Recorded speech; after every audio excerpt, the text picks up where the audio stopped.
General Grudge is in the Oh, audience. okay. So I want to say General Grudge has. Oh, are there already people here? There's already people here. Holy cow! We had two. We had Gen. two, but he says he's off to get a drink so he can get pumped up. Oh, okay. Well, I won't. When he comes back, remind me because he's been posting There. on Instagram about these. Uh.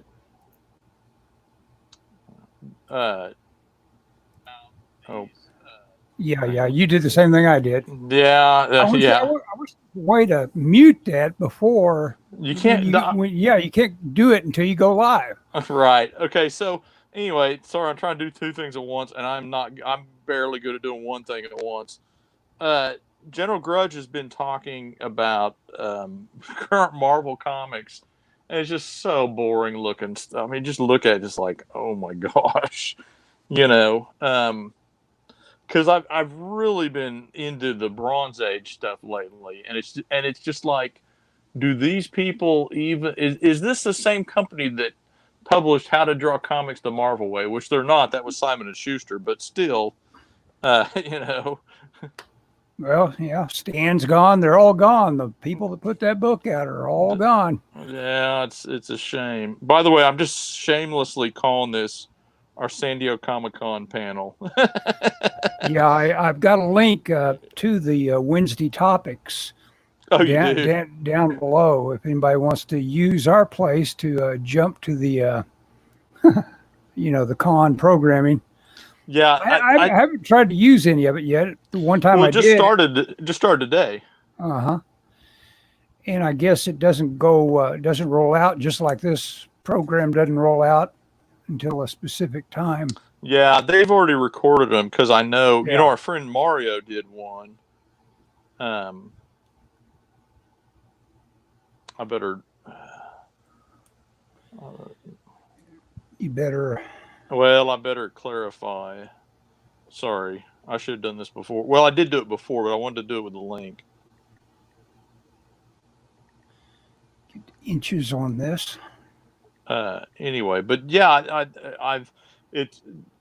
I don't know anything about General Grudge, but I'm gonna say he. I don't know if it's a he even.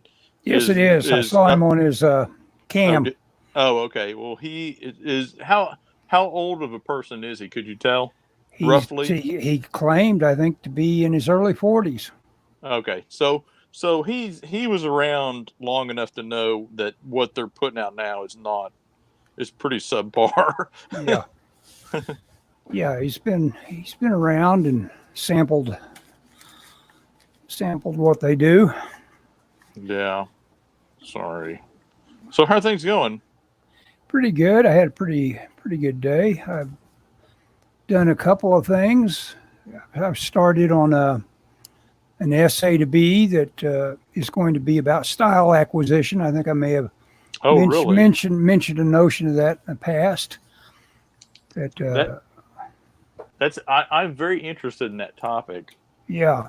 Well, because it's going to be based on a see if it's under here. Yeah, that's where it's at, of course. sorry, I'm adjusting my camera. Uh, well, and the reason why is because the why that interested me because for a long time I said I don't have any style. My art doesn't have a style. Now I would argue that I've got one, but basically the what I've come up with is steal somebody else's. Yeah. but Well, no, even if he's all he and he's 45. oh, okay. See that? Why would I I'm lie? so he's back. Okay, well, I Hmm. have been enjoying your post on current Marvel comics. You have saved me from having to buy them. I think he has Marvel Unlimited, so he's been posting that stuff, and some of it is just that I swear, I swear that what holds together a lot of modern comics is coloring. You know, Yeah, yeah, I guess. the storytelling is pathetic. They couldn't. They don't understand the idea of you want your eye to flow through. So I mean, like this. I'll use my page as an example, and I'm not the best at it, but I've got this car and it's kind of pointed, so it kind of draws your eye and it draws your eye through Mm-hmm. here, and then that guy is looking directly there, and his body is angled towards. That's the same guy right there, and they're Mm-hmm. going off to the next page. Yeah. And you look at modern comics and they don't even, and that's pretty basic. That's what I'm doing there is just minimal compared to, some of the, what people really know what they're doing would do. It's kind of like one thing you really don't have to pay attention to as much with comics that you really want to with storyboards or film notes is the 180-degree rule. Oh You don't really have to pay that much attention to it, and you don't want to be paying as much attention to it. Well, and I break it right here. But it's not a bad rule. No. And for anyone that is listening, I'll do a quick thing about the 180 rule because I have something that would work. This is a good example. I can't see this.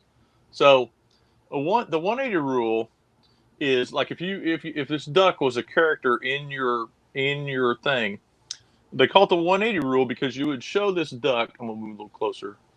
You'd show this duck from any angle, except for you don't want to cross that plane because now the duck is pointed the other direction.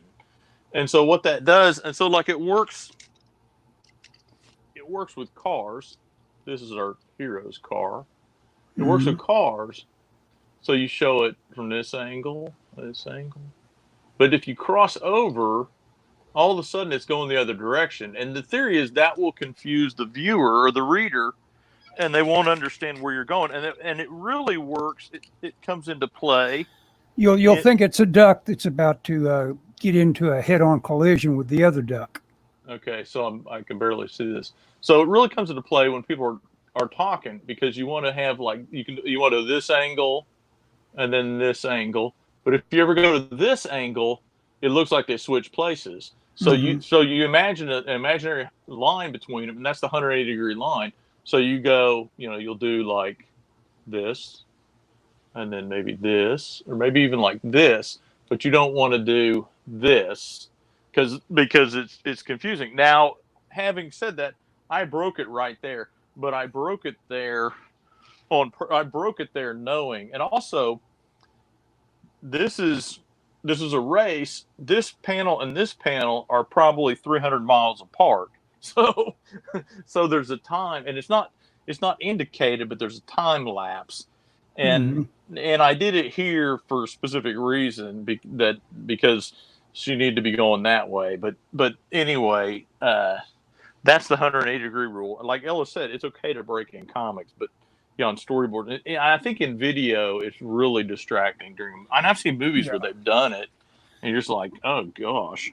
Yeah, it will. It does jar you. It's jarring, and you don't think about it as a viewer because people are like, it doesn't mean anything. But when you watch, it's like, oh. Yeah, something went on. Yeah, it's just why. Someone wasn't paying attention to my comfort. Yeah, it's like if you make a recipe and you forget the salt. It's like, it's just salt, no one will know. Well, until they eat it. Anyway, that's the 180-degree rule, or the best I could explain it. I did it right, didn't I, Ellis? Yeah. It sounded good to me. Okay. Coming from filmmaking, I think from that perspective, but anime is all over the place on that. Sure. They don't pay much attention to it, whatever. And the important part about comic books is that you are thinking, what is the most impactful moment of what I want to be saying? But like you say, your eye flow is important. I mean, you don't want to look at a page that one panel is its own separate little, masterpiece of landscape, and the next panel is just a total throwaway. of something. Well, You've got to blend things up. It's got to be a page that says the same artist did it, for one thing. The old yeah. underground comics used to be and there used to be a guy that regularly contributed to heavy metal. Toward the back pages, he had a little strip where he would jar you that way. He would use about 4 or 5 different styles. Oh, And, yeah. and I would say, I kind of like your middle style there. Stick with that. But he liked, I guess it was kind of a show-offy thing, saying, I've got a lot of styles in my pocket. Well, and that brings us back to your Styles. thesis. Yeah, your style. Okay, here I've written a few bullet points already, but here's how the essay is going to start. I have tried style acquisition in the past. Here are some bullet points I made about Mike Mignola. And so I'm going to start with that, and I'm going to show how I bullet pointed Mignola in terms of like making a study of him first, Yeah. and like trying to internalize what I was seeing there. But then I'm going to explain why those became the bullet points. And then I'm going to try to come up with what I consider a masterpiece of bullet points for how to look at a style. And that will be edges and measuring proportions and a few other things that go into style, Yeah. And so, I'm going to try to bullet point, if you want to acquire a style, what you should go through. And then I'm going to take the same pencil drawing and I'm going to try to do it in the style of Joe Kubert, Alex Toth, and who else did I think I wanted to do it in? Some other guy. Who else? I want to do it in Kirby, Toth, Oh, yeah. and Kubert, and I'll explain why. Oh, that's a good idea, because Why I'm those doing three are what way I'm apart. doing. Yeah, they are way apart. Toth, doesn't hatch crazy like Kubert, and Kirby's got a totally different approach to how he does his calligraphy than, like you say, any of the other two. Well, I went through this years ago because I was trying to figure out what Marvel's style was, and I've kind of given up on that because there was a particular artist that I was looking at, and I may see if I can find. And I found 3 pages. I don't think I know where they're at because I've redone my studio. But I found 3 pages of his that I liked that were like a Spider-Man. It had Spider-Man, and I think the Human Torch on them. And I really just was like, I thought it was representative of what Marvel was currently doing. Now, this was a few years ago, so I might pick somebody different. And the artist was, I forget who it was. I can't remember who the artist was. Anyway, started with an M. Oh, Paco Medina. Uh-huh. And what I did is I went through and I did kind of like you did. I made a list of stuff that he did, the characteristics, and I asked several people, including somebody that works at Marvel now, through the comics experience, I had that ability to reach out to some of those people. Comics Experience is a online comic book school that you pay. I think I pay like $20 a month or $30 a month to be part of, and there's several people that work in the industry that are kind of like involved, and one of them had broke in about the same time and has a very similar style to Paco Medina's, and he agreed with some of what I said, and he kind of had some reasoning. Part of it was, like he did a lot of clean lines, and see, I think clean lines are more popular now because of coloring, Right. Sure. and he did there there was some other stuff. Some of it he said was a manga influence. Mm-hmm. um so I mean there is that kind of thing. I tell you, somebody you should look at. There's a comic artist named Will Robeson. He's British, and he broke in with Marvel a few years ago. But before he broke in, he had a YouTube channel, and I'll see if I can find it. If I can find it, I'll send it to you, Ellis. I'll But add it. I'll add it to our links if you oh, send it to me. he did several about style, and what he did is he went over artists whose style he liked, and this is kind of Right. what I did, and then he figured out what they were doing that he liked and what he didn't like. Now in my classes at the Comics Experience, and see, here's the other thing: should you copy somebody's style? And I think you should. Now, a lot of people are like, "No, I want to draw like I want to draw," but which I agree with, by the way. Um, but Well, but but well, well, here's the thing. Here's the thing. Um, in the Comics Experience, they said I was told by my instructor that you should be influenced by currently popular styles, because that's going to be, because even though people tell you got to do your own thing, if the style is something that looks familiar to what they are currently publishing, it gives you kind of an entry into their mind. You know what I'm saying? They'll be mm-hmm. like, "Oh, he draws like Scotty Young." I'll throw that out there because nobody draws like Scotty Young, but they'll say, "Well, he draws like Scotty Young. I like Scotty Young. I can't." And the logic is they go, "Well," and they'll tell you Why this. should we Well, go for Scotty Young Light? Yeah. yeah, we could go for you, but I was told, well, yeah, but they can only get there. People only do so many books, Right. so in reality, you should try and emulate somebody. Now, my argument is because I've just determined and the reason why I gave up on the Paco Medina thing was because I've decided I'm just going to draw what I like, and if they don't hire me, well, screw them. I mean, I've I've found out what Marvel pays, and I'm not drawing a comic for what Marvel pays. Right. I say that kind of tongue in cheek, since we are at our unofficial San Diego Comic-Con panel. Yeah.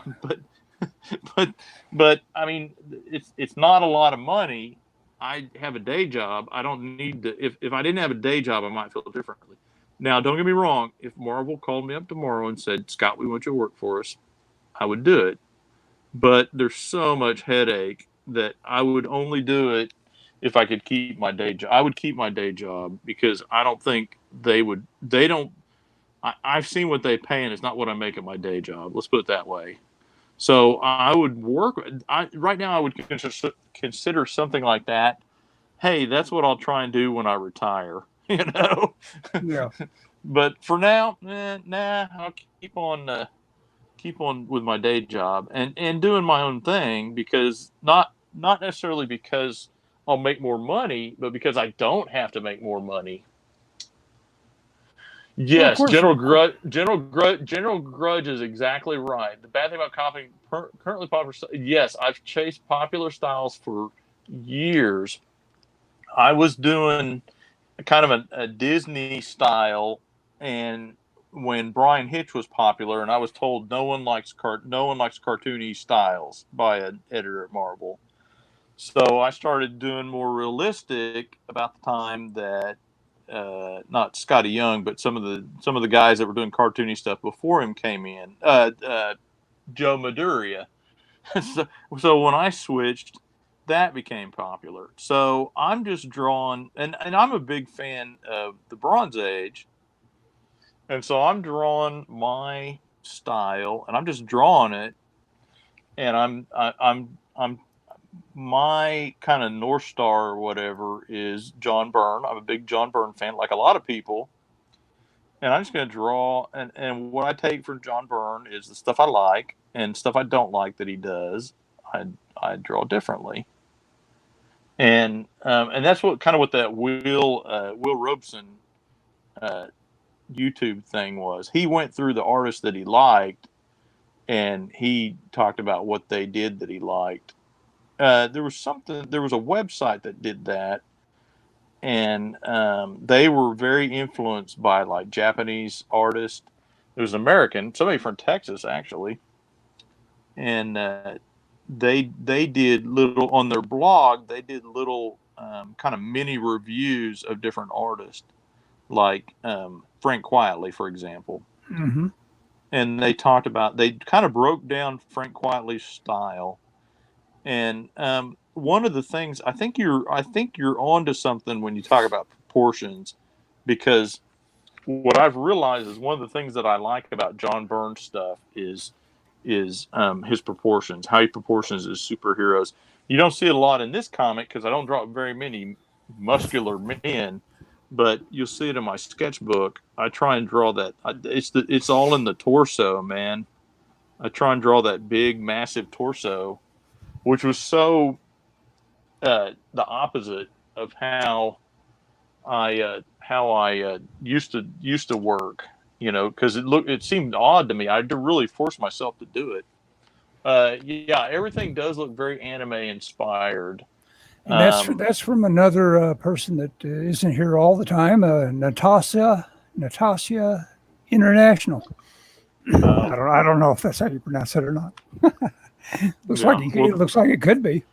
No, my thing about I don't know if, my thing that where I broke down Paco Medina's stuff, that was one of the things that was very, and it wasn't, when you think about anime, I mean, depending on anime style used to mean something different, I think, than it means now, because it used to be the stereotypical Astro Boy, big eyes, yeah, big eyes thing. Just General Grudge. John Byrne is definitely my favorite. If you haven't seen his, he's currently drawing. He's got a web page that you like a lot. Oh yeah, I go every day because he does an X-Men page web a day comic. Yeah, page a day, and it's completely separate from anything Marvel's doing. He's writing and drawing. It started as just him seeing if he could still draw that way, and he's done like 13 or 14 issues of it. I mean, it's great stuff. He's, a lot of people said, oh, he's lost or where. I don't think he's lost a bit, man. Hasn't lost a step. No, I don't think so. He probably is getting better. He's not old enough not to. The old 70. The old Japanese master was Hokusai said. Yeah. When he was 100 years old, he said, "Art is something I plan on being better every day at." Yep. So it's about the only thing you can. Go ahead. There's a quote from him that I love, where he says, like, when I was like 50, I started to get better. When I was 55, I started to understand how to do lines, and when I turned 60, when I turned 60, then things started to look good. And it just talks about how this idea that he's like, yeah, by the time I'm 100, I'll start to figure out what I'm doing. Well, and a lot of these artists that are really, really good early, they talk about, if they're still really good now and people want to talk to them, like Richard Schmid, he talks about the fact that, he was in that sort of school of let's get good like John Singer Sargent good. And he was, he just had talent that went ahead of his fellow classmates in that regard. But he talks about the drawback there is, you're good compared to everybody else you're looking at. And so that is its own kind of like penalty for you getting prison. For you getting better at it.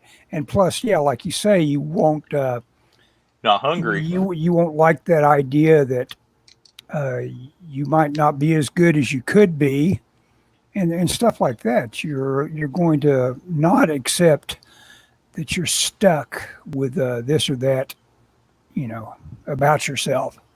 Oh yeah, I draw a lot. I draw all night. I draw at work. I draw, and I draw as part of my day job. When I'm not busy, I pull out my sketchbook and draw. Today at lunch, I'm working at home. I sat on my porch and I drew on my porch. I've taken off Friday. I'm gonna go draw. I just draw a lot, and people always tell me, "Oh, I love to draw," but then they don't ever draw. I love to draw.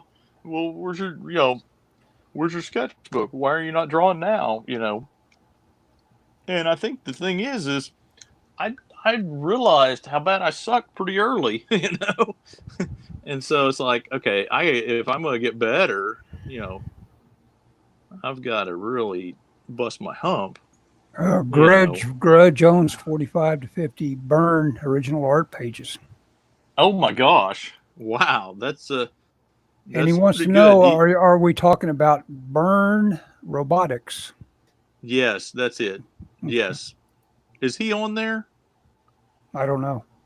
Sorry, yeah, we never said the website. If anybody's a John Byrne fan, go to it is burnrobotics.com, and go in there, and there's a forum, and there's an area called fan fiction, and if you go in there and poke around, you'll find he does a new topic for each issue. That's what I was And amazed by, was that it was not transparent how to get to these daily no, pieces of because art. he's not building. You have to read it like some sort of weird wiki that you know what you're looking for. Yep. Well, I mean, I don't hate him like a lot of people do, but he is kind of an odd duck. He every time I hear him talk, he reminds me of our friend Mike. I don't want to say his last name. You know what I'm talking about? That does the comic. Mike. Oh yeah. Used to. He every time I hear him talk, he reminds me of Mike, just because they just have kind of a similar outlook on comics, I think. But yeah, of course, Mike has been around for a long time. Yeah. Oh, we should say his name, Mike Kennedy. He's a big John Byrne fan too. He does a comic book called Celtic Knights. Oh, I wasn't thinking of that, Mike. No, I'm just kidding. Which? Oh, you were? No, I know. Like, which Mike that's the Mike I was thinking of. Mike came over to my house the other day. I don't know if he you knew that or not. He didn't come over to my house. I'm kidding. He was in town. We did a podcast with him. Oh, cool. Dave and I did. Oh yeah, I bought him a pizza and we did a podcast. Cool. Yeah, I've known Mike for quite a while. But anyway, Mike is a historical figure. He was one of the very first and most bitterly prosecuted people. Sort of back like Diana, back in the day of the independent the comic book stores, because they had non-comic code approved stuff in them. They went after them for some reason. In the 90s. In the 90s, and he's the first person where people got together to help with the lawsuit. I think he's the very first case of that legal defense fund that was formed. Yeah, he was a recipient of the comic book legal defense fund. Helping him, which of course now is under fire because one of the directors is a perv or something like that. Oh, they're all pervs.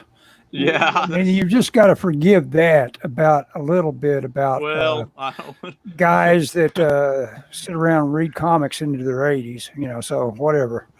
You got to be a little bit forgiving of the human condition. Hang on. Look, I'm going to distance myself from that a little bit. Okay, go ahead. Well, because I don't know what he did. I mean, I'm not going to say if he's straight up assaulting women. You got to forgive. Okay, yeah, you can't forgive that. I don't know what he did. I mean, but I saw the thing the other day where somebody, I don't know who it was complaining about. God, blanking on his name. The guy, it's like, what you call it? He love bombed her. It's like, what? He was nice to her, and so she's pissed. He was overly nice to her, I guess. And she was very clear. He never made anything sexual about it. We hung out once after a convention, and now I know he was love bombing me. So the fact that you could get rid of John Lasseter And me too him. I guess he was the first Me Too victim, I think. Well, I don't know what he did though. I mean, Yeah, I think he was just crazy about coming up and embracing people, and especially his wonderful little female. Asian art talent females. He loved to embrace them, and You gotta and be careful. Some people aren't huggers. yeah, and Well, that's okay. The COVID will fix all that. Nobody's hugging anybody after the COVID. yeah. But anyway, Well, you know, I'm kind of, I I'm figured kind he of should have been semi-forgiven about that. He should have been given a ticket of, hey, let's quit that, John, and and knock that knock. Well, it should have been dealt knock it with by off. HR. Yeah, Yeah, knock it off.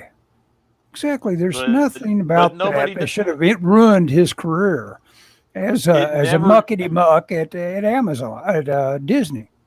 But I will say this: it should have been that kind of thing. You get, and this is why I'm not in favor of this years down the road, because if something happens, you got to nip it in the bud. You know, Sure, I'm in charge of a group of artists at my work, and one of the things that we do is every day, and some of these are not my employees. About half of them are, and half of them aren't. But when we were in the office, we would do stretches every day.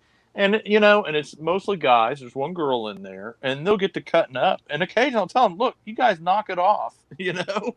And someone needs to do that when it, and they need to know when it gets out of hand. And you know, they're good. They're just horsing around, but I nip it very early in the bud because, and somebody should have done that with John Lasseter. They should have said, "Hey, dude, you cannot be whatever he's doing, hugging the female interns or whatever." hmm But people don't want to because they don't want to offend Well, somebody. he's the And boss. He's then the big boss. Yeah, well, for his own good, somebody should have yeah. pulled him to the side and said, "Look, dude, you got to knock it off. You're gonna get us sued. You're in trouble, whatever." And people don't do it, and then you know, and that's a management thing. That's a HR thing, you know. Um, and trust me, I've been in awkward situations where you don't want to say something, but God, you got to, man. uh, but anyway, I forgot why we even got to talking about that. Oh, I Oh, forget no, no, no. I know what Mike Kennedy being sued. oh, yeah. Well, no, what I was going to say is, dude, I mean, I think a lot of comic book people are very, and I don't mean this in a weird way, but they're very touchy feely. I mean, every time we go to New York Comic Con, I get hugged by a bunch of dudes, and I don't, and so I just think they just are grabby or whatever. I mean, and again, I'm not saying it. I'm not saying it in a sexual way or anything. I'm just saying, I just think they're demonstrative, and so you combine that with people maybe that are looking to, you know, either get an advantage or get a lawsuit or get on bleeding cool. Sure. You got kind of a recipe for disaster there. But I mean, people got to know better. I'm lucky. I got married young, so I was like, I better not be hugging any chicks or I'm in Yeah. trouble. You know? Natasha International says, I have burned Wonder Woman book. I don't really think it was that great. A lot of Uh disproportionate oh. figures. Other burn books were pretty good art wise. That's Disproportionate. okay. So That's okay. It's okay. Hey, not every. yeah. Yeah, No, it's like anything. It's a taste. It's a taste. yeah, I could say in General Grudge has got a lot of stuff he's done for John Byrne. Yeah. This is his website. Saw that one. He built a website. Who do what? John Byrne or General Grudge? General Grudge built a website for Byrne's art Oh, really? many years ago Oh. to sell Byrne art. Yeah, that's Oh. always helpful. I mean, you were welcome. You made a welcome contribution, I'm sure, to that symbiosis. I mean, they were happy to see you come and build a web page for them so they can sell their stuff. Yeah. I own one John Byrne piece of art, and it was a drawing that he did at a store signing. It's actually like a Sharpie. It looks really good. It's of his character Torch of Liberty. He did it in the early '90s, and he didn't draw the book. His former his stepson drew it. Kieron Greer, I think I pronounced that correct. And so it's kind of cool because it was a character that John Byrne didn't draw typically. Kind of a patriotic character. I paid a whopping $20 for it. I'm a big investor, but anyway. So when are you doing your style thing, or Well, this essay? Are you working on it? I'm probably going to start writing it tomorrow. I've got to write it and kind of, I've already written. I've got one of those charts where I'll go ahead and illustrate since I'm not drawing anything particularly great. One of those things where you draw a little circle, you write down that, and then you say, well, that relates to this. And then you continue to go out from that, say, this is like that, and this is like that. And so that I've got one of those for organizing my thoughts already. Oh, that's a good idea. And so, I just need to, what do they call it? Find your words, use your words. That's how they say it. Use your words. I love those protesters screaming at those big cops. Use your words.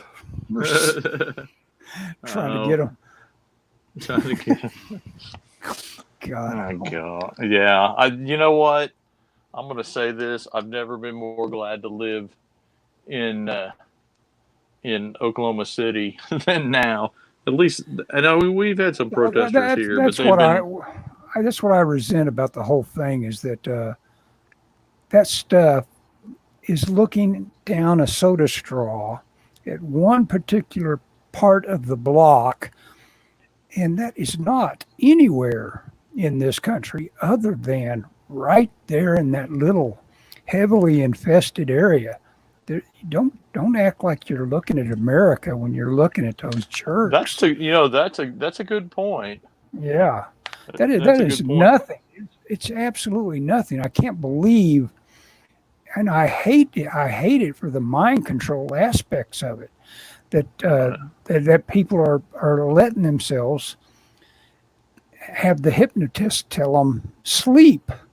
Yeah, it's stupid. You are not going to run into the COVID virus.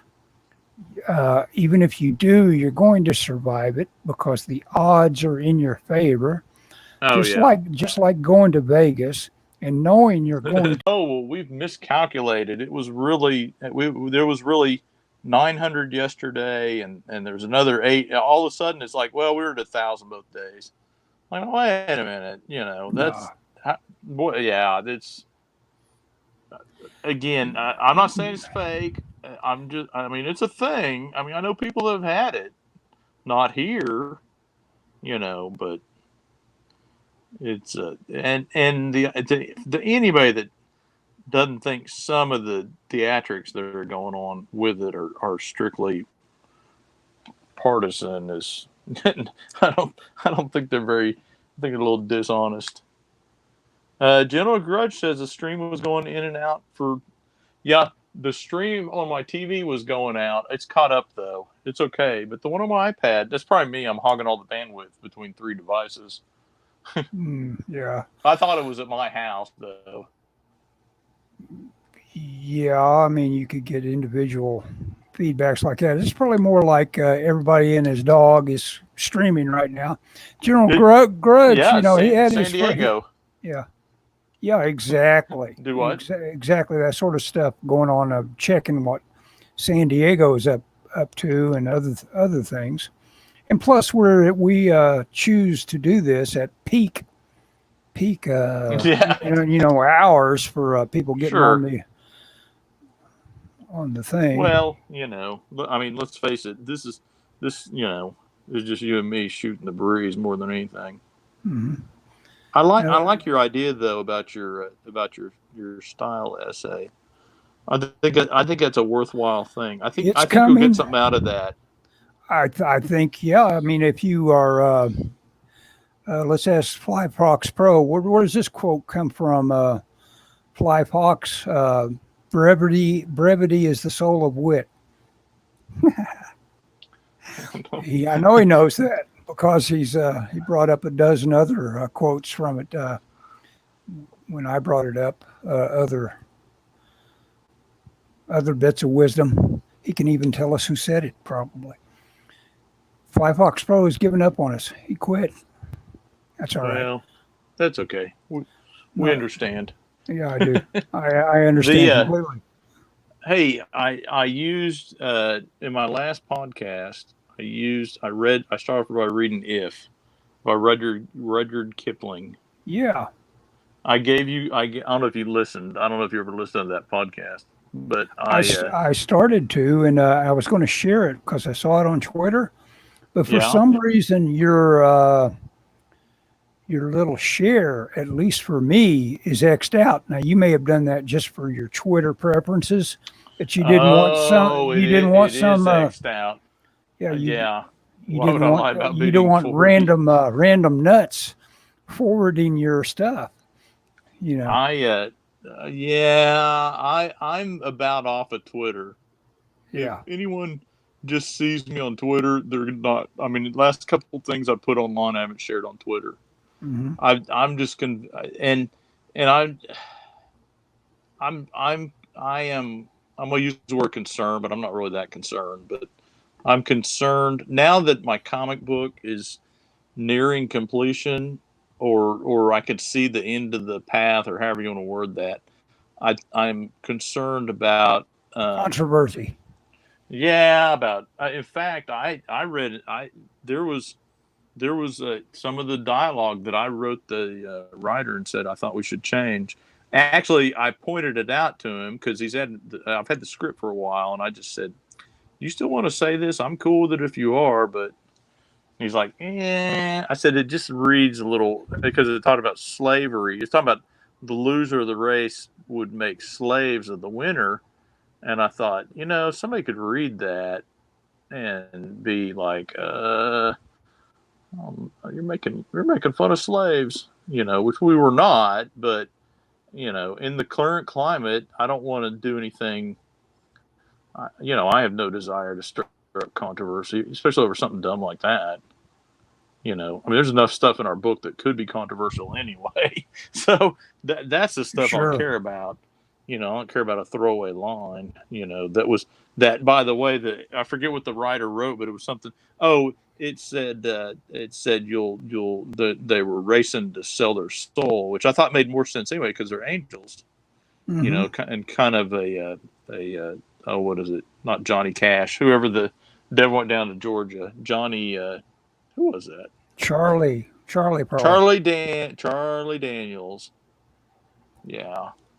But I thought that made more sense in the story. I was in school when that was a hit. I got good and tired of it by then. Even though, storytelling, yeah, go ahead. What were you going to say, General? General Grudge asked when Heaven's Rejects when and in what ways will Heaven's Rejects be released? Oh, my live stream is way behind on my iPad. It is coming. I don't know when. This is the last issue. The publisher wanted me to have all 3 issues done, but it'll unless something happens, it's going to be published by Source Point Press. It hadn't been announced, but when I get done with this issue, the first 3 issues are at the colorist. There's a cover. I'm not drawing the covers. The writer found somebody who wanted to do the covers, and more importantly, agreed to pay for it. And I said, you know what? I've done a lot of work. I'm okay with that. And he sent me a link, but I've lost it. I never looked at it. But he said it's kind of they're a little more like vectory looking or something. I don't know. It sounded kind of interesting, and I thought, you know what? If he's willing to do that, I'm okay with that. But it's coming from Source Point Press. I don't know. I think it's going to be through Diamond though. Source Point Press does a lot of conventions, which is one reason why I'm not really in a hurry to finish the book, because it's like I don't want to put it out when there's no conventions going on, But I do want to get it done, international artist or author Nasser Rabadi has caught up on us. He's finally caught it live, he says. Yeah, I think mine's finally caught up. I don't. That was weird. It's hard to tell. No, in No, my I'm saying Nasser is the guy that I've got his little blurb up right now. Nasser is famous on miscellaneous streams. oh, okay. He makes a good guess because he has a grievance with a guy that did really well. That Oh yeah. that then when it came time to split the money, I guess they didn't quite have it well enough in writing. I don't know, but Oh, I have it's a no. I it's a have very nothing it's in a writing. very yeah it's a very interesting. You don't have anything in writing. No, I do. I have emails where we've talked about Yeah, was well, 50. well, It's I 50. guess Nasser has stuff in emails and Yeah, DMs and stuff like that. So he's got a case, but just drive. I think the money's already spent, Nasser. My way of resolving a problem like that is drive to their house and Yeah, you know you can. how did they fix the thing in The Godfather when he wouldn't let Johnny out of the contract? That's Yeah, what you know. yeah. Nasser is a good guess because he's a well-spoken person. That's true. There are people that can talk, and then there's people like me that Like us they who just struggle. Yeah. And Nasser says we had it in writing. So yeah, he's got it in pretty far writing drive to an from extent. Illinois to Florida. Yeah. I mean, I don't mean to make light of your thing. I have been screwed on so many things. If this gets, I mean, I've drawn comics since early 2000s, and a lot of it has been like samples trying to break in and stuff like that. But I've done a ton of like first issues for people that, oh, I got this for sure deal at Dark Horse, and if we do the and you do it, and then nothing ever. And so this is the first thing that I've done that the writer has a track record, and I mean the publisher put us together. And so if this gets published, this will be, other than like anthologies, this will be my first regular book to get published. And I mean, yeah, it's I complained. So years ago, my wife and I were in New York, and I hung out with CB Sobolski, and I had known CB from him doing portfolio reviews at San Diego and some of these other conventions. And so we were in New York, and so I contacted him. I said, "Hey, I'm gonna be in New York. Do you want to like hang out or something?" He's like, "Oh yeah." So I hung out with him from like not just him and I from 9 at night until like kind of like 4 in the morning. And he told me, he was like, "If you want to get into comics, here's what you got to do." And he goes in his briefcase or his backpack or whatever. He pulls out a comic book, and he says, you've got to make a comic book. And I told him, I go, CB, I've made dozens of comic books. I just can't. I just get these horrible deals because I had no, I didn't have a style that just lit people on fire, and I didn't have a track record. I didn't have contacts. I didn't live in a city that, and so I just did it. And I constantly, I'd find people on like digital webbing and that kind of thing, and I was just constantly having this bad luck at stuff, and I would do anthologies, and there were a couple deals. There was one deal I did. The character, let's see, what's the character called? Uh, Jack Spade, and it was a superhero comic, and it took place in New Orleans, and I got paid for it, but it never got published. The guy wanted to do an anthology. In fact, the guy at one point, the guy was in the running to become an editor or an assistant editor at DC Comics, and he didn't make it, but we worked on it. I love that book. I love the story. I love the setting. I love that book.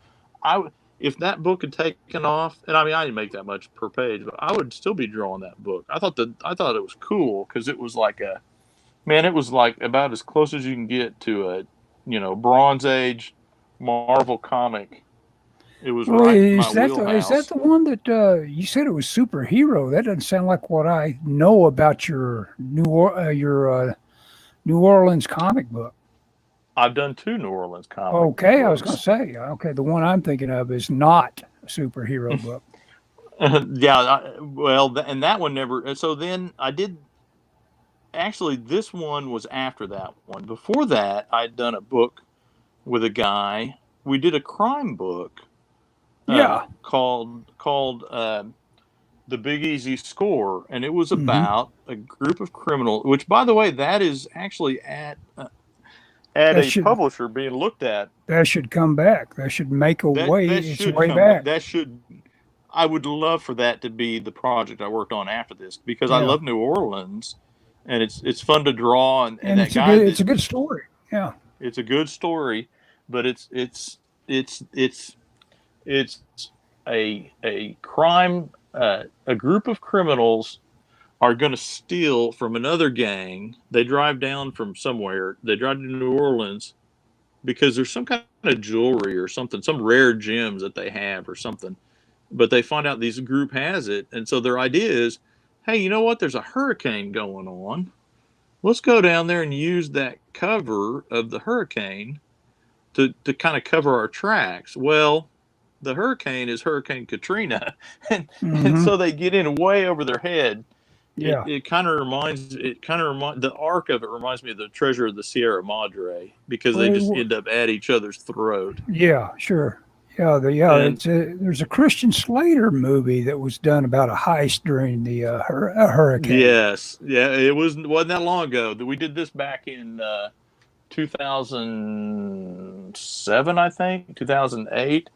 That book, so that book inadvertently was ended up getting me whatever you consider where I'm at in comics, which is drawing comics in my spare time.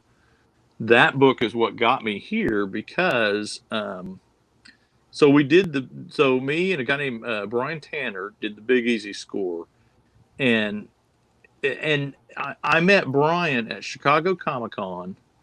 Um, I think it was, or was it, no, it was Wizard World Chicago. It was a convention in Chicago, and I went to the How to Draw Comics, or it was How to Break into Marvel Comics or something like that panel.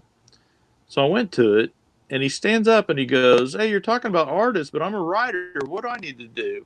And they said, "Oh, you got to find you an artist to work with." And so Hmm. I told my friend, our friend Dave, I said, "Man, I want to go talk to that guy." And so after the panel, I went up and talked to him, and I said, I'm an artist. I haven't worked on a bunch of stuff, but if you want to work on something, I'm always looking for something to work on, and and I gave him my my samples that I had for the con. I gave him a copy of them, and like the next day, this guy comes up to me and he goes, "Hey, I want to work with you." And I go, "Do I know you?" And he goes, "Yeah, we met after the thing." I didn't even remember. Hey, I like your goal, Fly Fox. That's a good goal. The gift Scott money. No, so in 2007, Nasser turned 10. It may have been a little bit. You may have been 12 when this happened, but anyway, so Brian and I we hit it off and we talked about what we wanted to work on, and I said we ought to do a crime comic because there were a lot of crime comics out at the time. Well, it Brubaker kind of stuff. yeah, well, I'm trying. I don't know what exactly was going on at the time, but it seemed like a good genre to get into. Hmm. Well, we miscalculated because by the time we got it done, by the time we got the first issue done, everybody's like, well, one of the company, and so we did it. We did the first issue, and the one of the companies that I submitted to was Viper because what we did is I said, well, we'll split this up. I said because I've been to a lot of San Diego Comic Cons and that sort of thing, and so I've met a bunch of people. I said everybody, and I had a big thing of business cards. I said everyone that I've met, I'll send you the company and I'll contact them because I've met them. And so I did, and there's probably, you know, like 20 or 30 people, and you know, some of them got back. Some of them were like, "Oh, submit it to our webpage or whatever." But a guy from Viper contacted me and was like, "I really like this." He goes, "We have a meeting every," and this was, I don't know what Viper's doing now. I don't think they're doing anything, but this was when they were doing. Oh, well, they had one book that was really hot for a while, and the guy ended up going, and I think it's the guy that started Devil's Due. I forget what book it was though. It was some Everybody's telling us how kind much of younger they like, are than it wasn't, us. I'm gonna say a good book, but it wasn't a girly book, but it was kind of hangers. That's Yeah, nice. yeah. Look at this. Hey, that's okay. That's Two okay. years ago, I was 10. Yeah, exactly. That's okay. What anyway, so the guy took my he said, "We have our meeting on Monday." He said, "I will let you know how it goes." And so like Tuesday he emailed me and he goes, "Hey, everybody loved it, but then they said, you know what? We're trying to go a more kid friendly angle. This doesn't fit what we're doing." And so I said, "Well, did you like the art?" And they go, "Oh yeah, everybody loved the art." And I said, "Well, you know, I'll draw something for you." Nine's done, by the way. And so so I kind of hosed over the guy. Well, not really, because if somebody had liked it, I would have drawn it, you know. But Mhm. anyway, so we so they were going to do an online anthology of horror, which I never understood why they wouldn't do our crime book, but they wanted to do a horror book, Yeah, you yeah, know. going for the Yeah, that child made no sense. demographic. Oh yeah, and then they talked to me about doing something, and they wanted me to change my art style and all this kind of stuff, and there was a whole there was, and I forget the guy that ran Viper at the time was really pretty cool. I was trying to get like professional credentials to go to some convention, and he like overnighted like a letter to my hotel so I could get in or something. Michelle and I were on a trip, and there was a convention.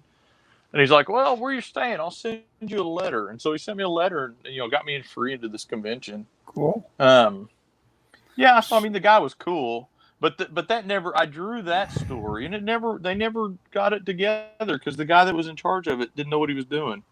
Class So of 95. Yeah, go yeah, ahead. I'm 10 years ahead of that. I was 85, but so then so I did that, but then what I did is I would use that and I'd tell people, "Oh yeah, I did this thing for Viper." Well, like I said, Viper was kind of big at the time, and so that opened some doors for me, and that's how I got that Jack Spade book. I think is that guy was kind of semi impressed at my whatever you want to call that, Your get up and go. my get up and go. Yeah, it gave me a little bit. I mean, that's the thing is once you can get somebody to say, "Hey, this guy's professional," Hmm. then you know people just fall because people don't know they just fall into line.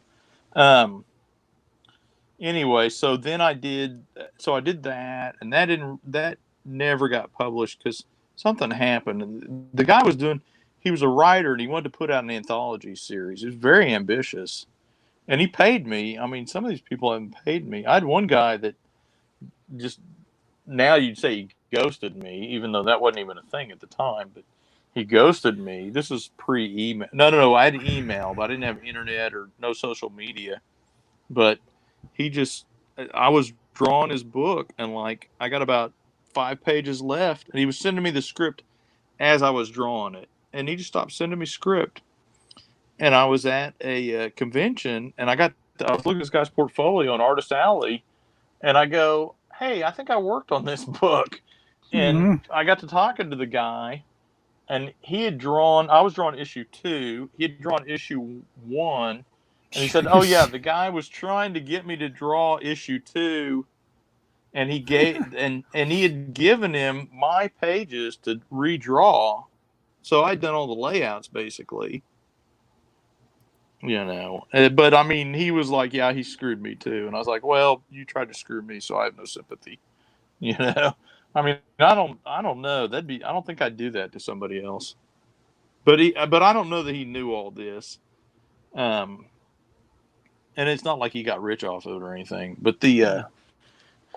anyway, Well, there's a famous Archie Goodwin story and creepy about a guy that gets a creative team together, and basically none of them know each other, and so oh yeah, they all think this guy's doing most of the work, and they're just contributing part of it, but they're doing all the work, and so they all get together and visit him one night, and for the sake of interesting storytelling, he shoots all of them oh and, yeah, and throws them off the end of the pier later that evening.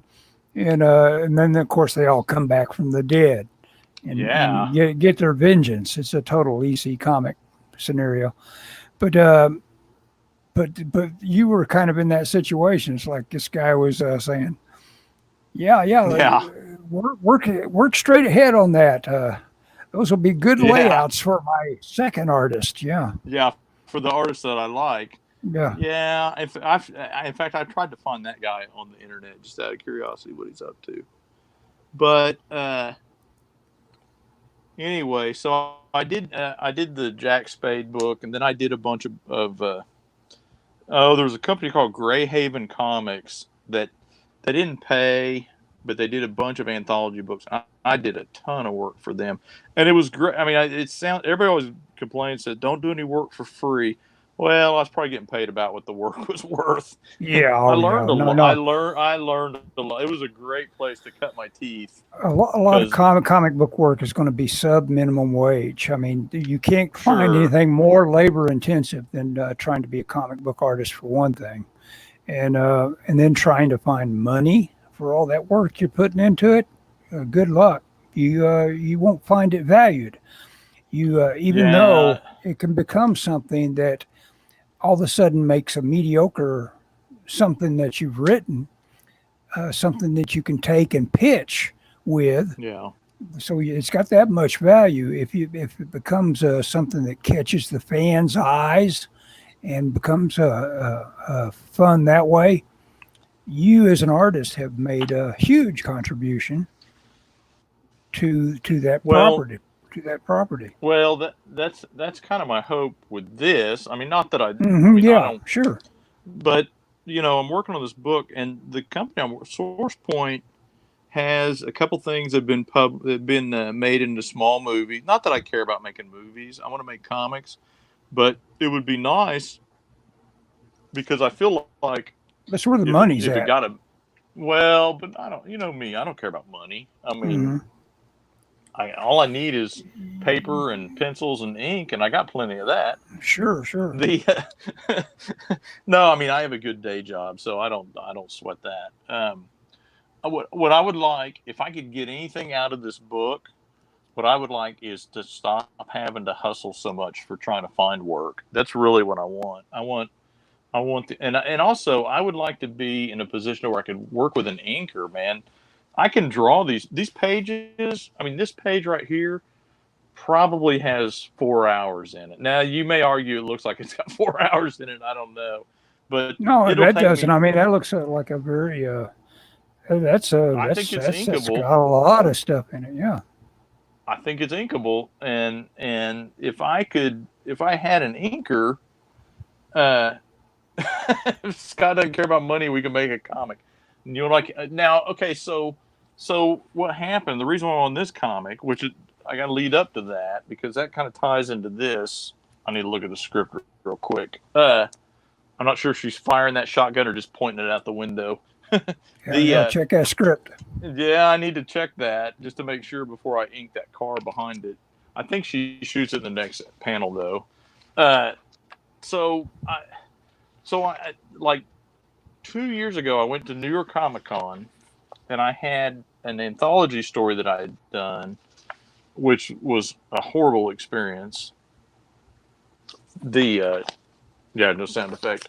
Uh, and so I got to talking to Travis McIntyre, who's the owner slash publisher of Source Point Press, And I just went, and I did like I do at every convention. I'll just, where I'm looking for work is I'll just walk around and say, you know, are you hiring artists? Do you hire artists?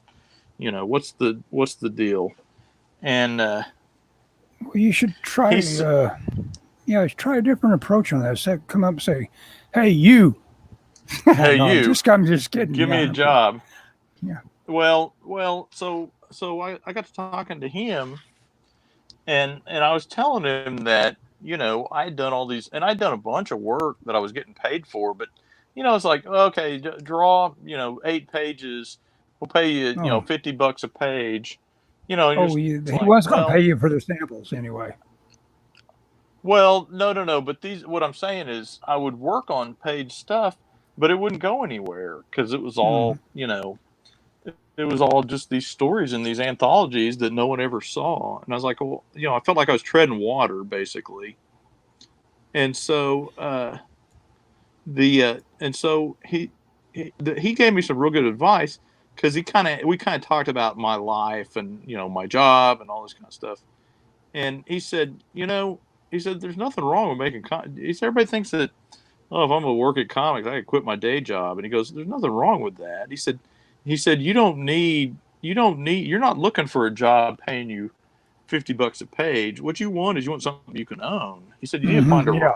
And I said, well, I've worked on creator-owned stuff, and it never goes anywhere. He said, well, you got to find the right writer. And I said, well, yeah.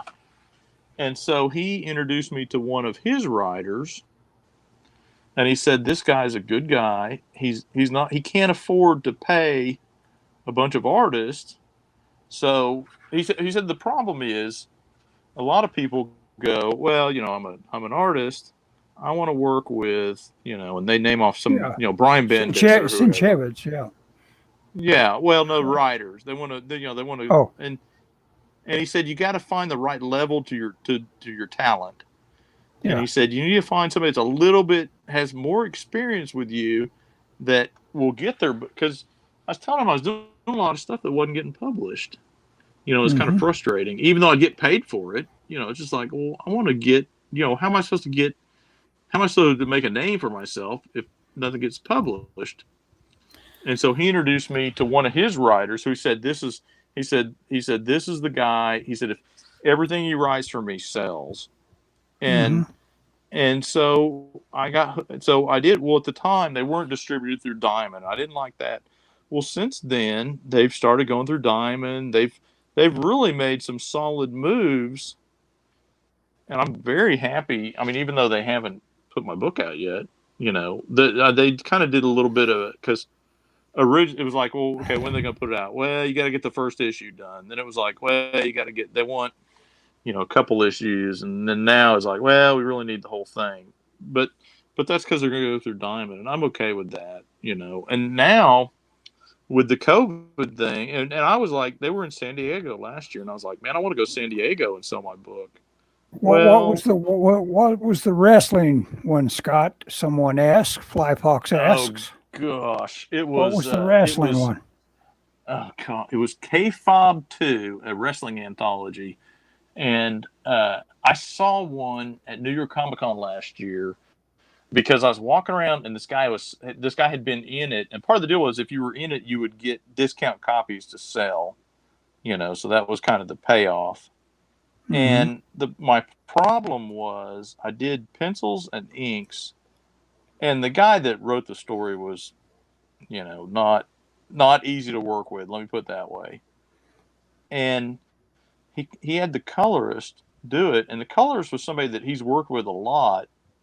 And the colorist went in and changed a lot of my art, Oh, re-inked okay. I parts know of it. about that one then. Okay. Oh god, I was so pissed when I saw it because I mean, literally like deviated from the script. There was a panel where it's about it's the wrestler basically. If you've seen the movie The Wrestler, Oh, okay. um, Yeah, I have you seen it. know, and It's been a while. it's kind of a washed up wrestler, and he's doing the VFW circuit kind of thing, and he's an alcoholic and he's a drunk and all this kind of. Well, there's a 3 panel shot where he goes into he pulls up in front of the VFW hall or whatever, and and I did a deal where it says, you know, he he he he takes a slug of whiskey, he pops some pills, and then he leans back, and his eyes kind of roll back, and he starts to think about the past, and then it goes to a flashback. So I had him drinking like a bottle of whiskey. On the pills, I had him with his. I don't know if you can see that. You probably can't see what I'm doing because my camera's down. But I had his hand open towards his mouth, and there were pills in the air. I think I ripped that off of a Kira actually, but Sure. but the pills were in the air. Well, and then on the next panel, I had him leaning back, and his eyes were rolled back in his head, kind of. So you can see the bottom of his pupil under his upper lid. Well, the writer or the colorist redrew part of that and didn't attempt to even mimic my style. Redrew part of that so that the bottle was about the same. She changed some stuff. The pills, she had him like dumping them out of a pill bottle, which I thought was really odd. Because you didn't see any pills, and it was drawn. You couldn't really tell what it was. You know, I knew because I'd read the script. But and Mm-hmm. it was kind of a little brown bottle, but it didn't have like a prescription label on or anything like that. And then the last panel, she redrew his face, and where I had his pupils rolled back in his head, she finished that line, but then she didn't erase the line of his upper lid, so his eyes are literally looking through his upper lid. It's like, what, you know. There were a couple other instances, but that was the most egregious one. And I was just like, oh man, you know, that I don't know, that steam, because I wasn't getting paid for it. So it's like, well, man, but anyway, at least you can do is not screw up my art. I mean, I screwed up myself, you know. I get draw this comic for me, and there's no mention of pay at all. And Nasser Um, says, that's can't afford to that's pretty pay. common. Sounds like me. Yep. And Yeah, there. then Natasha Inc. Oops, where'd she go? Natasha International, rather. I always get the whole. If this takes off, you'll get this percentage of the profit. Yeah, once it Well, reaches the threshold. okay. Let me give you some advice. I mean, first off, people tell you don't work for free. I say get the best deal you can. I've done jobs that I love that were free. I mean, I don't know.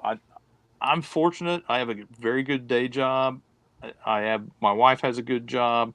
I don't have kids. I'm not worried about the money. That is literally the least of my concerns about this comic, unless it makes a lot of money. But at the amount that we're probably going to make, I'm not too worried about it. Nothing's making a lot of money, Right. Well, and I mean, especially comics. I'm good as far as finances, so I don't worry about that. I'm not making the rent off my comic, and I don't intend to, by the way. Um, but get the best deal you can. Um, but I would also say this: if someone tells you, "I'll pay you off the back end," and Yeah, that's someone what approached me what it's called. recently. Someone approached me recently and said, "Hey, I want you. We would love to have you working on this book for us. We want to pay you off. We'll pay you off the back end." And I said, "How? What's your plan for promoting the book, marketing the book?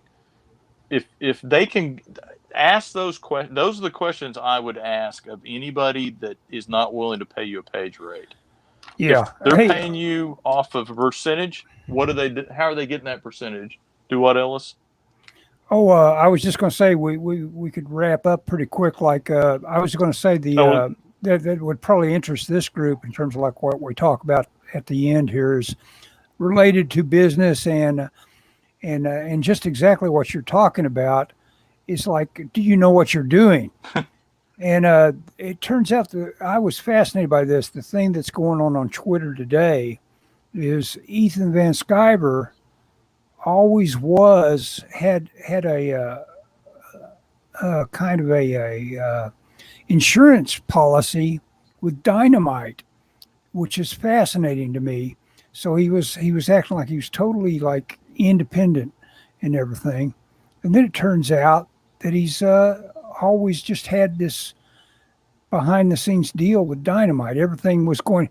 In other words, the hard thing to me, and the thing I would most like be reluctant to do, is the fulfillment part. You know, getting all the packages together, getting all that stuff packed Oh up and yeah. sent off. He didn't. None. His brow never got sweaty on that. That was all. That was all dynamite. So Oh I was yeah. I was Wait, fascinated. Dynamite did his fulfillment? Yeah, yeah, everything, Oh everything. It really? was so. It's like, but you know, at the same time, I'm not taking anything away from the guy. The guy has built an audience Yeah. that can give him $1 million. That is a huge Hey, success. What? Go. Well, hey, you need to talk on I the don't care radio. what anybody Oh, go ahead. do what? I I thought you was gonna needed say to I answer the don't. phone call. Oh no. I was just gonna say I don't care what anybody says. I mean, I know people, whatever, but man, his run on Green Lantern was awesome. That Well, was yeah, he. I didn't care for his X-Men stuff because I thought he was misused because he was put in between like Frank Quietly issues, and he's a bad Frank Quietly substitute. But yeah, his yeah. Green Lantern thing he did was phenomenal. That's when I was like, holy cow, this guy's really good. I want to say something about this, the thing you just posted up about I don't know how to say that. Not Nasser. Natasha. Oh, Okay. Natasha International. That's how Okay. I'm saying it. Natasha International. I had to turn down one idea from a friend about it, and you got it up. So, um, first off, is Natasha from Oklahoma? Do I we don't know know. that? Because Ellis and I are from Oklahoma. We're in Oklahoma, so that struck me. But what I wanted to say about that was one of the first jobs I had. I turned down a job a long time ago. It was a European comic company, and they sent me a comic that it was about cops. I'm glad I didn't do it now. About cops that were bad, and they would literally like drive down the street and grab women and men off the street, throw them in the back of their van, and rape them on camera. And I'm like, yeah, you know what? I told him, I go, I'm not comfortable with this. I think I'm gonna pass on this. There was a lot of other stuff too, but that was kind of, it was like, okay, this is, It's I'm not doing it. kind of dark Yeah. webby. Yeah, it's like, I kind of wonder whatever happened with that, if they ever did that. But anyway, are you calling it, Ellis? Yeah, I guess so. Well, I want to thank everybody. We got exactly about Man, three times yeah, more people watching us tonight, just and because I you put it on appreciate them Twitter. showing up. Yeah, no kidding. Thanks for coming. Thanks for coming to our non-San Diego Comic-Con panel.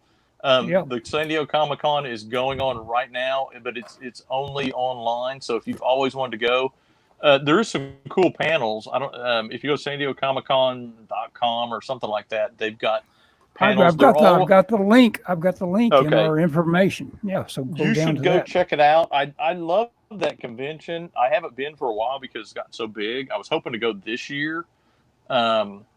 But I'm definitely going to watch some of the panels. My friend Andy Smith is doing a panel tomorrow night at 5, and it's something about how to break into comics and stay in comics or something like that.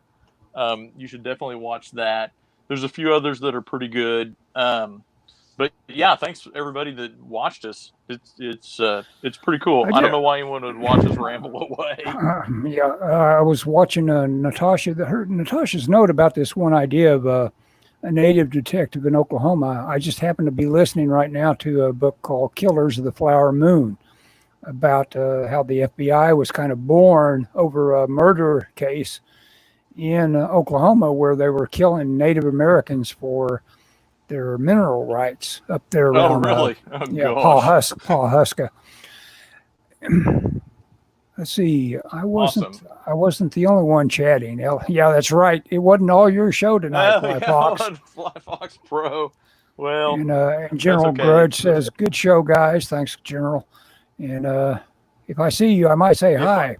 will be in the city tomorrow. Who is that? Nahan Wim is coming by your house tomorrow, Scott. So Oh, I don't know who that is. yeah, I We'll don't call first. call first. Okay. All right. We tend to shoot around here. Yeah. Okay. Okay, guys. We're ending now. Okay. Do you want to say anything else, Scott? Not on the podcast, but or not on Okay. the Okay. stream, I'll end it. I'm jealous of Okay. my stream. I go always usurpers. I should share that, I guess. Someone else may be able to make sense of it. No, I'm kidding you. Flybox. Okay. We'll see you. Bye-bye. Bye.